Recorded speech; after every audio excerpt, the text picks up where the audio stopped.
It's 8:30. Good morning. I'm Lauren Freemantle with Hunter News. There's been reports of a 3-vehicle accident on Maitland Road at Sandgate this morning. The crash happened just past the cemetery near the Wall's End turn-off, with traffic banking up around Mangrove Road. Meanwhile, a truck has rolled over at the intersection of Glendale Drive and Lake Road at Glendale, causing the closure of one northbound lane. The latest National Visitor Survey spells good news for Hunter tourism, with a 22% increase in the number of people visiting our region. The rise was counted over a period of 3 years, well above the national average of a 15% jump. However, most tourists are domestic and only staying for 1 or 2 nights. Concerns for seismic testing being conducted off Newcastle's coastline are growing, with around 2,100 people contesting the practice by signing a petition over the past few weeks.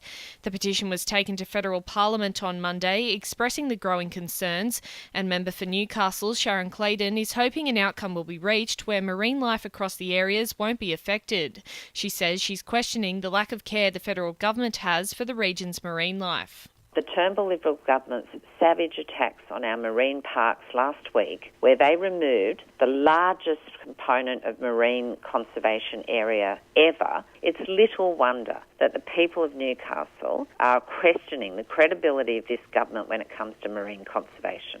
Police are looking for the occupants of a silver Mitsubishi Lancer with chipped paint following a child approach at Cardiff.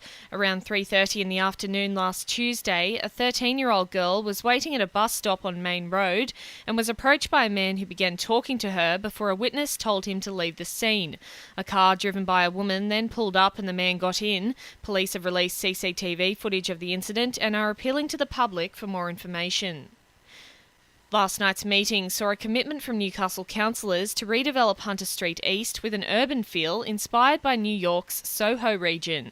A separated 2-way cycleway, street plantings and art, as well as a new cobblestone pedestrian crossing for Market Street, are all features of the Stage 1 plan, which is now on public exhibition for a month. The Maitland Regional Museum has received a new grant from the state government, which they'll use to fund a new exhibition. The exhibition is called Journeys, Maitland is My Home, and tells the diverse stories of people currently or previously living in the region. Parliamentary Secretary for the Hunter, Scott McDonald, says the museum operates out of Braw House, a state heritage building constructed in 1860. Yes, by Isaac Beckett, as I understand, and it's gone through a few different uses over the years, including part of the Maitland Girls High, I understand. So, yeah, look, it was good to be there and learn a little bit more about that, but very, very pleased that Create New South Wales can support this.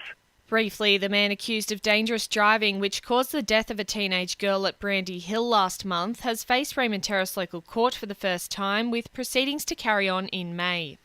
Sport for our sponsor, PRD Nationwide East Maitland. Newcastle Jets coach Ernie Merrick will be fielding a side with multiple changes from the one in last week's loss to Adelaide.